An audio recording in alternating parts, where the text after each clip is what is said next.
აფხაზეთი, ჯიქეთი, სამეგრელო და გურია. 4 მნიშვნელოვანი აღნიშვნა და მათთან დაკავშირებული ცნობები 1772 წლის ფრანგულ საზღვაო რუკაზე, რომელიც პრაქტიკული მნიშვნელობის რუკა იყო. ახლა სწორედ ეს აღნიშვნები მინდა გაჩვენოთ. ამ რუკას დააკვირდით, დასავლეთიდან აღმოსავლეთით მოძრაობთ შავ ზღვაზე და მოვედით საქართველოს სანაპირო ზოლთან. სამხრეთში გურიის აღნიშვნას ვხედავთ, შემდეგ ორი აღნიშვნა სამეგრელოს უკავშირდება, ერთი, მეორე, აი ეს უკვე აფხაზეთის აღნიშვნაა და აფხაზეთიდან დასავლეთით ჯიქეთი.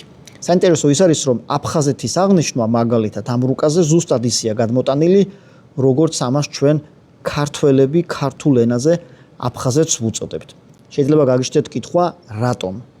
საქმე იმაშია, რომ რუკის ამ ნაწილში ევროპელი კარტოგრაფი სარგებლობს ვახუშტი ბატონიშვილის საქართველოს რუკის ფრანგული თარგმანი. შესაბამისად, აღნიშვნები მაგალითად ჯიქეთი და აფხაზეთი ზუსტად ისე დატოვა, როგორც ამას ვახუშტის რუკის პარიზულ და ვენეციურ გამოცემაზე ნახავთ. ახლა სხვა რამდენიმე საინტერესო აღნიშვნასაც გაჩვენებთ ამავე რუკაზე.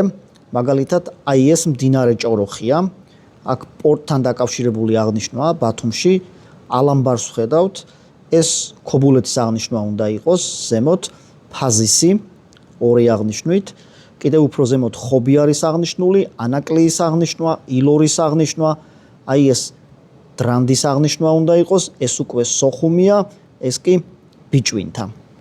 ის რომ ეს უბრალო რუკა არ არის, ამის დასტურად რუკის ლეგენდაში არსებული ცნობებით საკმარისია და ყველაზე მნიშვნელოვანი. რუკის მარჯვენა დაბალ კუთხეში დატანილი საფრანგეთის საზღვაო დეპარტამენტის არქივის ერთგვარი ბეჭედი, რაც ამ ფრანგული რუკის განსაკუთრებულ სტატუსზე მიანიშნებს.